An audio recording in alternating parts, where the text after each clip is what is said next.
আয়ুষের সামনে ভালো মানুষের ছদ্মবেশ ধারণ করে এবার কুসুমের উপরে ছোড়া ঘোপার ষড়যন্ত্র করলো ইন্দ্রাণী গাঙ্গুলি। হ্যাঁ বন্ধুরা, ভিডিওতে লাইক দেখতে থাকুন। যে মুহূর্তে কিনা কুসুম একটু একটু করে রিকভার করতে থাকে, কুসুমের সেন্স ফিরে আসে, ঠিক সেই সময় ডক্টররা যখন কুসুমকে নর্মাল কেবিনে শিফট করে দেয় এবং সেখানে যখন আয়ুষ বলতে থাকে যে মা তুমি কুসুমকে দেখার জন্য ওর সঙ্গে দেখা করতে ওর কেবিনে যাবে না, ঠিক সেই সময় কথা বলা মাত্রই ইন্দ্রাণী গাঙ্গুলি যখন বলতে থাকে যে হ্যাঁ যাবো তো, অবশ্যই যাবো। আর যাই হোক না কেন, কুসুমের এখন নতুন পরিচয়, ও গাঙ্গুলি বাড়ির বড় বউ এবং বাড়ির লক্ষ্মীকে আমি দেখার জন্য যাবো না, সেটা কী করে তুমি ভাবলে বলো তো? এবং তার থেকেও বড় কথা, কুসুম তো চিরকালই আমার নয়নের মণি ছিল, এবার থেকে তো ওর বিশেষ করে আমার খেয়াল রাখতে হবে। তার কারণ তুমি আমাকে এত বড় একটা দায়িত্বে বেঁধে দিয়েছো আয়ুষ। কারণ কুসুম এখন তোমার স্ত্রী বলে কথা, যেমনটা তোমাকে আমি ভালোবাসি ঠিক তেমনি আমি কুসুমকে তো ভালোবাসি, তাই না? ঠিক সেই সময় আয়ুষকে সঙ্গে করে নিয়ে যখন কিনা ইন্দ্রাণী গাঙ্গুলি কুসুমের কেবিনে যায়, ঠিক সেই সময় কুসুম যখন নিজে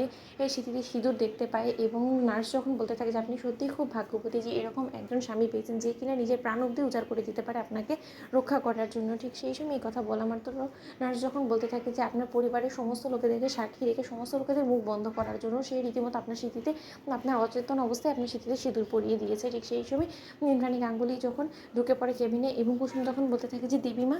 আপনি এসেছেন আমাকে দেখার জন্য, ঠিক সেই সময় আয়ুষ বলতে থাকে যে কুসুম একদম উত্তেজিত হওয়া যাবে না, এখন তোমার দেবীমা এসেছে সেইখানেই থাকবে, তোমার খেয়াল রাখবে, এখন তোমার নতুন পরিচয়, তুমি কুসুম আয়ুষ্মান গাঙ্গুলি, তুমি আমার স্ত্রী, তাই তুমি এখন থেকে মায়ের কাছ থেকে ডাবল ভালোবাসা পাবে, কি মা তুমি ওকে বলো। ঠিক সেই সময় ইন্দ্রাণী গাঙ্গুলি যখন বলতে থাকে যে ভালোবাসা কী বলছো আয়ুষ, ওকে আমি এতটা স্নেহ এতটা ভালোবাসে লিপ্ত করে দেবো যে ও কোনোদিনও ও আর নিজের বাড়ি ফেরার কথা তো দূরে থাক, ও কোনোদিনও নিজেকে তোমার কাছ থেকে আলাদা করার কথাও ভাববে না, তাই না কুসুম? ঠিক সেই সময় কুসুম তখন বলতে থাকে যে দেবীমা আপনি সত্যিই খুব খুশি হয়েছেন না ছোট সাহেবের সঙ্গে আমার বিয়েটা হয়েছে? আসলে সমস্ত কিছু আমরা আপনাকে জানাতাম, কিন্তু জানানোর আগে যে এত কিছু ঘটে গেল। ঠিক সেই সময় আয়ুষ বলতে থাকে যে কুসুম আমি তোমাকে কতটা ভালোবাসি সেই কথাটা নিশ্চয়ই আমার আর বলার অপেক্ষা রাখে না, কিন্তু